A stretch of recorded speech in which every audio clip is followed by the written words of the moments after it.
ഈ സുന്ദരന്റെ പേരാണ് തേജ. പക്ഷെ ഇവന്റെ പേരിലുള്ള സൗന്ദര്യം ഇപ്പോഴും എന്റെ മുഖത്ത് കാണുന്നില്ല അല്ലേ? കാണില്ല.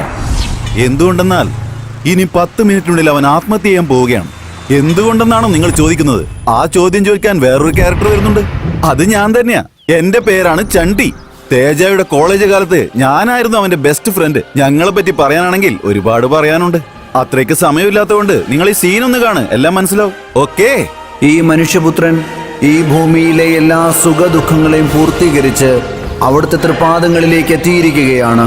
നാളിതുവരെ അനുഭവിച്ചിട്ടുള്ള എല്ലാ പാപങ്ങളെയും കഴുകിക്കളഞ്ഞ് മോക്ഷം നൽകണമെന്ന് പിതാവിൻ്റെയും പുത്രൻ്റെയും പരിശുദ്ധാത്മാവിൻ്റെയും നാമത്തിൽ പ്രാർത്ഥിക്കുന്നു. Praise the lord. ആമേൻ. മോനെ ചണ്ടി, ഇപ്പോൾ ചെയ്യേണ്ടത് പെട്ടിയുടെ കൂടെ ഫോട്ടോയും അടക്കം ചെയ്യുന്നത് നന്നായിരിക്കും. എന്തിനാ ഫാദർ? അങ്ങനെ ചെയ്യാതിരുന്നാൽ മരിച്ചുപോയ ആളുടെ ആത്മാവ് പ്രേതാത്മാവും സോംബിയുമായി തീരാൻ സാധ്യതയുണ്ടെന്നാണ് പറയപ്പെടുന്നത്. ഞങ്ങൾക്ക് പ്രേതങ്ങളെ അറിയാം, ആത്മാക്കളെ അറിയാം. ഇതെന്താ സോംബി? ഇത് ലേറ്റസ്റ്റ് സാധനമാണ്. KFC ചിക്കൻ പോലെ വിദേശത്ത് നിന്ന് ഇമ്പോർട്ട് ചെയ്തതാണ്. ഇതിന് ഇംഗ്ലീഷിൽ സോംബി എന്ന് പറയും. പ്രേതം വേറെ, തലയ്ക്ക് വട്ടുപിടിക്കുന്നത് വേറെ, ശവത്തിന് ഭ്രാന്താകുന്നതും വേറെ. ഇങ്ങനെ ശവത്തിന് പ്രേതം പിടിച്ചാൽ നമ്മുടെ സമുദായത്തിലേക്ക് നേരിട്ടിങ്ങ് പോരും. അതുകൊണ്ടാണ് ഇതിനെ സോംബി എന്ന് പറയുന്നത്. അല്ല, ഇതൊക്കെ എങ്ങനെയാ വരുന്നത്? ഭൂമിയിൽ ജീവിക്കുമ്പോൾ ആഗ്രഹങ്ങൾ പൂർത്തീകരിക്കാതെ മരിക്കുമ്പോഴാണ് പ്രേതമായി മാറുന്നത്. അവന്റെ ആഗ്രഹങ്ങൾ പൂർത്തീകരിക്കുന്നില്ലെങ്കിൽ സോംബിയായി മാറിയിരിക്കും. ഇതിനെക്കുറിച്ച് പറയാനാണെങ്കിൽ ഒരുപാട് കഥകളുണ്ട്. സമയം കളയാതെ പറഞ്ഞത് ചെയ്യൂ. 1 മിനിറ്റ് ഫാദർ. എന്താ ഇത്? One photo please. ഇപ്പോൾ ഇത് അത്യാവശ്യമാണോ? Thank you. Thank you father. ആദ്യം തന്നെ ഈ സഭയിലെത്തിയിരിക്കുന്ന എല്ലാ ഭക്തന്മാരെയും ഞാൻ എന്റെ നന്ദി അറിയിക്കുകയാണ്. ഇന്ന് ഞാൻ വളരെ സന്തോഷവാനാണ്. ഞാൻ ഇന്ന് സെലിബ്രേറ്റ് ചെയ്യേണ്ട ദിവസമാണ്. എന്തുകൊണ്ടെന്നാൽ ഇന്ന് വളരെ വിശേഷപ്പെട്ടൊരു ദിവസമാണ്. ഹെവൻ ട്രാവൽസ് ആരംഭിച്ചിട്ട് വളരെ കുറച്ച് ദിവസത്തിൽ തന്നെ എത്രയോ ശവങ്ങൾക്കിടയിൽ ഈ 100ാമത്തെ ശവം കൂടി അടക്കം ചെയ്യാൻ പറ്റിയതിൽ ഞാൻ എല്ലാവരോടും എന്റെ നന്ദി അറിയിക്കുകയാണ്. നിങ്ങളുടെ അനുഗ്രഹം ഞങ്ങളുടെ കൂടെ ഉണ്ടെങ്കിൽ 1000 ശവങ്ങൾ വരെ ഞങ്ങൾ ഇങ്ങനെ അടക്കുമെന്നും ഇനിയും ഞങ്ങൾ ഇത് തുടർന്നുകൊണ്ടേയിരിക്കുമെന്നും ഡയറക്റ്റ് ആയിട്ട് ഹൈവേ റൂട്ടിലൂടെ തന്നെ നിങ്ങളെ സ്വർഗത്തിലേക്ക് അയക്കുമെന്നും ഞാൻ നിങ്ങൾക്ക് ഉറപ്പ് തരുന്നു. ഇത്രയും പറഞ്ഞുകൊണ്ട് ഞാൻ എന്റെ ഈ ചെറിയ പ്രസംഗം അവസാനിപ്പിക്കുകയാണ്. എല്ലാവർക്കും നന്ദി. ആ സ്വീറ്റ് ബോക്സ് എടുത്ത് സിനു. ഫാദർ, സ്വീറ്റ് എടുത്തോ ഫാദർ. മകനെ, പരിശുദ്ധാത്മാവിനിക്ക് ധാരാളം ഷുഗറിന്റെ അസുഖം. അങ്ങനെയാണെങ്കിൽ തിരിച്ചു തന്നെ കേട്ടോ. മോനെ, ഈ ബോക്സിന്റെ വീട്ടിൽ കൊണ്ടെത്തിച്ചാ മതി. രോഗം വന്നിട്ട് തന്നെ കൊതി മാറിയില്ല അല്ലേ? എടുത്തോളൂ സാർ. ബാലൻസ്. എന്ത് ബാലൻസ്? എന്നോട് ഇളയരാജയുടെ മ്യൂസിക് ആണെന്ന് പറഞ്ഞ് ടേപ്പ് റെക്കോർഡർ ഓൺ ചെയ്ത് വിട്ടല്ലേ? അങ്ങനെയല്ല സാർ, അതിലും ഇളയരാജ മ്യൂസിക് തന്നെയല്ലേ ഉള്ളത്. നിങ്ങൾക്ക് ഇമോഷൻ വേണോ അതോ മ്യൂസിക് വേണോ? എന്റെ കണ്ണീന്നല്ലാതെ ഇവിടെ ആരുടെങ്കിലും കണ്ണീന്ന് കണ്ണീര് വരുന്നുണ്ടോ എന്ന് നോക്ക്. അതെങ്ങനെയാ സാർ നിങ്ങളുടെ ഭാര്യ മരിച്ച അവരുടെ കണ്ണിൽ കണ്ണീര് വരുന്നത്? അതാ ഞാൻ പറഞ്ഞു വന്നേ. പേയ്മെന്റ് ഡിസ്കൗണ്ട് ഒന്നും ഇല്ലേ? നിങ്ങളുടെ മരിച്ച ശേഷം തരാം. ചേട്ടാ അറ്റൻഡ് ചെയ്യടാ. Hello, welcome to heaven travels. ആരാ മരിച്ചുപോയത്? ആരും ചത്തിട്ടില്ല. ആരും മരിച്ചില്ലെന്നോ? പിന്നെ ഞങ്ങൾ എന്തിനാ നീ വിളിച്ചത്? ഞങ്ങൾ ഇനിയും അഡ്വാൻസ് ബുക്കിംഗ് ഒന്നും ഓപ്പൺ ചെയ്തിട്ടില്ല മോനെ. അതെ, ഇവിടുത്തെ കിളവി ചാകാൻ വേണ്ടി കിടക്കുവാ. കഴിഞ്ഞ ആഴ്ച ഇവിടെ ഒരു മരിപ്പുണ്ടായപ്പോഴേ നിങ്ങളല്ലേ ഒന്ന് ചടങ്ങൊക്കെ നടത്തിയത്. അന്നൊരു 1+ ഓഫർ ഉണ്ടായിരുന്നു. അത് ഇപ്പോഴും ഉണ്ടോ? അത് 1+ ഓഫർ അത് കഴിഞ്ഞ മാസം തന്നെ തീർന്നു പോയടാ മോനെ. അയ്യോ, ഇനിയിപ്പോ എന്നാ ചെയ്യുന്നേ? ഒരു കാര്യം ചെയ്യ്, നിങ്ങളുടെ മുത്തശ്ശി അടുത്ത മാസം മരിക്കുന്ന പോലെ ഒന്ന് റെഡിയാക്ക്. ഒരു 2+ ഓഫർ ഞാൻ റെഡിയാക്കിയിട്ടുണ്ട്. അതില് പിക്കപ്പും ഡ്രോപ്പും വരെ ഫ്രീയാ. അയ്യോ, ഈ കിളവി ഇന്നോ നാളെ പറഞ്ഞ് വലിച്ചു നിൽക്കുക. അപ്പൊ അടുത്ത മാസം വരെ എങ്ങനെയാ? അതിനും ഒരു ഓഫർ ഉണ്ട് കേട്ടോ. നിങ്ങൾക്ക് സ്വത്തൊക്കെ ഒരുപാടുള്ള കൂട്ടരാണോ? അത്യാവശ്യം. അങ്ങനെയാണെങ്കിൽ പിന്നെന്താ, എന്റെ ബഡ്ജറ്റിൽ ഒരു ആശുപത്രി ഉണ്ട്. നിങ്ങളുടെ മുത്തശ്ശി ഇന്ന് തന്നെ അവരെ അഡ്മിറ്റ് ചെയ്തേക്ക്. അടുത്ത മാസം മരിക്കുന്ന പോലെ അവർ റെഡി ആയിക്കോളും. സൂപ്പർ. ഒരുപാട് താങ്ക് യു. വെച്ചേക്ക് മോനെ. ഇതുപോലുള്ള കസ്റ്റമേഴ്സ് ഉള്ളിടത്തോളം നമ്മുടെ ബിസിനസ് പൊളിക്കൂടാ. ചേട്ടാ, ഇത്രയും ഫോട്ടോസ് എന്തിനാ? അതൊന്നും ഇല്ലടാ. നമ്മുടെ ഹെവൻ ട്രാവൽസ് ടോപ്പ് മോസ്റ്റ് പൊസിഷനിൽ എത്തിയ ശേഷം ഈ നൊബേൽ പ്രൈസും പിന്നെ ഈ ഓസ്കാർ പ്രൈസും ഒക്കെ നമുക്ക് കിട്ടുമല്ലോടാ. അപ്പൊ നമ്മള് വെറുതെ ഇരുന്നിട്ട് ഇങ്ങനെ പുസ്തകങ്ങളൊക്കെ എഴുതുമല്ലോ.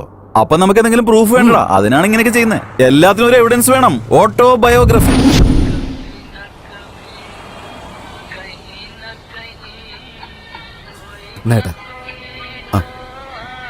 സാർ ചേഞ്ച് അല്ലെങ്കിൽ ലൈഫിൽ മൊത്തം ചേഞ്ചസ്.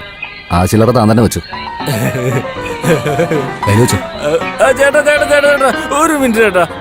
ഇവിടെ എന്താ നിങ്ങൾ ചാവാൻ പോവാണോ? അതെ. സ്വർണ്ണ ചെയിനല്ലേ? ആടോ, അതിനെന്താ? നിങ്ങളുടെ ഗോൾഡ് ചെയിൻ എനിക്ക് തന്നിട്ട് പോയാലേ നിങ്ങൾ ചാവുന്നതിന് അർത്ഥമുണ്ടാവും, എനിക്ക് ജീവിക്കാനൊരു അർത്ഥമുണ്ടാവും. ഇങ്ങനെയും പിച്ചക്കാരെ കൊണ്ടോടും. ഞാൻ കുറച്ച് ബെറ്റർ ആയിട്ടാ. ചിലമാര് കൊന്നിട്ടൊക്കെ എടുത്തോണ്ട് പോവും, മനസ്സിലായില്ലേ? ഇൻ കേസ് ഞാൻ ചാകാതെ വീട്ടിലേക്ക് എത്തിയെന്ന് വിചാരിക്കും. എന്നെ ഭാര്യനെ കൊന്നുകളയോടാ. വേണേ നീ എന്നെ കൊന്നിട്ട് എടുത്തോണ്ട് പോയിക്കോ. ഡീൽ ഓക്കെ ഏട്ടാ. പോവാ. നമുക്ക് പോവാം. എന്താ നിങ്ങളെ ചെയ്യാൻ വേണ്ടി ഞാൻ ഹെൽപ്പ് എപ്പോ മരിക്കണമെന്നൊക്കെ എനിക്കറിയാം. എനിക്കൊരു ചാൻസ് ഏട്ടാ. ഒരു ചാൻസ് എനിക്ക്.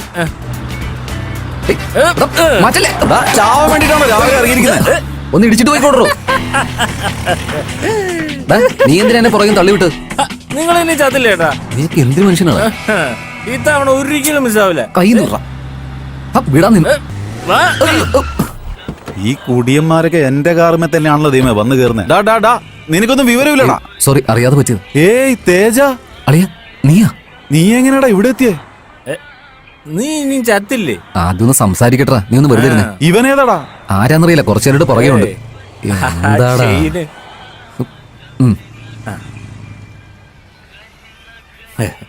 കൊണ്ടോ.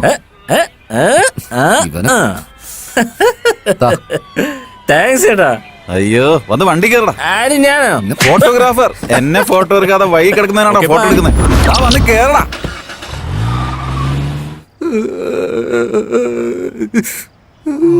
നിർത്തടാ.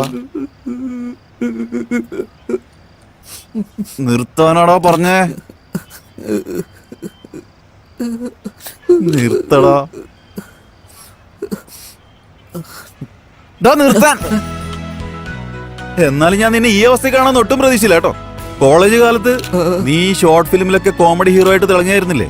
ഇപ്പോഴെന്താടാ മോർച്ചറിയിൽ ശവം കണ്ട പുതിയ ഡോക്ടറെ പോലെ കിടന്ന് കരയുന്നേ? അയ്യോ, അത് ശരി. നീ ഇപ്പൊ എന്താ, എവിടെയാ, എന്താ നീ ഇപ്പൊ ചെയ്തോണ്ടിരിക്കുന്നേ? അല്ല, നീ റോഡിൽ എന്തിനാ റാമ്പ് വാക്ക് ചെയ്ത്? റാമ്പ് വാക്കൊന്നും അല്ലളിയാ, സൂയിസൈഡ് ചെയ്യാൻ നോക്കിയതാളിയാ. നീ പണ്ടോട്ടെ ഒരു നിഷ്കളങ്കനാടാ. എന്ത് ചെയ്യാനാളിയാ?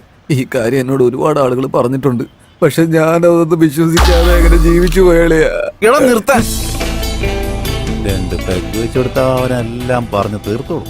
ആ കുടിക്കേ.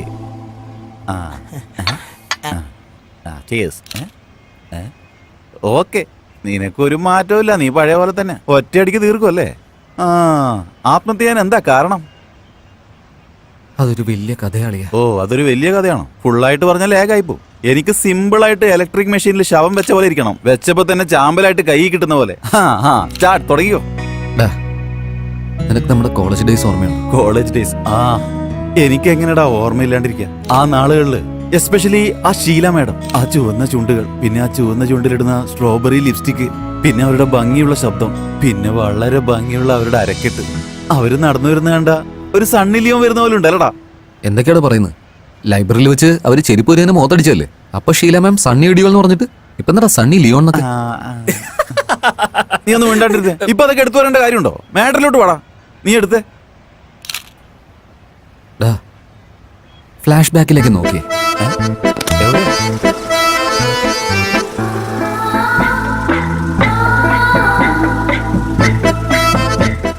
കണ്ടില്ലേ?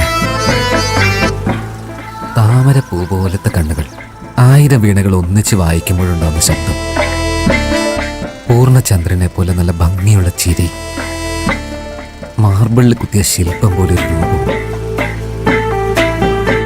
എന്താടാ, നിനക്ക് ഇപ്പോഴും ബോധം തെളിഞ്ഞിട്ടില്ലേ? മൂടി ശരിയില്ലെങ്കിൽ ഇങ്ങനെ എപ്പോഴും കവിത പറഞ്ഞോണ്ടിരിക്കും.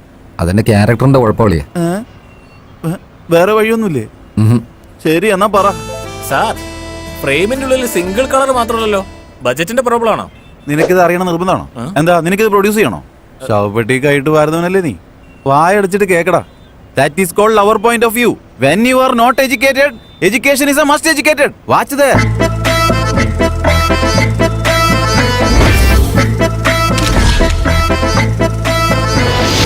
അവളെ നിനക്ക് ഓർമ്മയുണ്ടോ? എന്താ ഓർമ്മയില്ലാത്ത? നല്ല ഓർമ്മയുണ്ട്. കോളേജിൽ 3 വർഷം നീ അവളുടെ പിന്നാലെയല്ലേ കറങ്ങി. നിന്റെ കൂടെ 4 വർഷം ഞാനും ചുറ്റി. അതോടെ എന്റെ പഠിത്തവും പോയി. ഇപ്പൊ നാശമായിട്ട് ഇരിക്കുക. ഒരുപക്ഷെ അവള് വേണ്ടെന്ന് പറഞ്ഞോണ്ടാണോ നീ ആത്മഹത്യ ചെയ്യാൻ പോയത്? ഇല്ലടാ, അവൾക്ക് ലവ് ലെറ്റർ കൊടുക്കാൻ പോയതോ?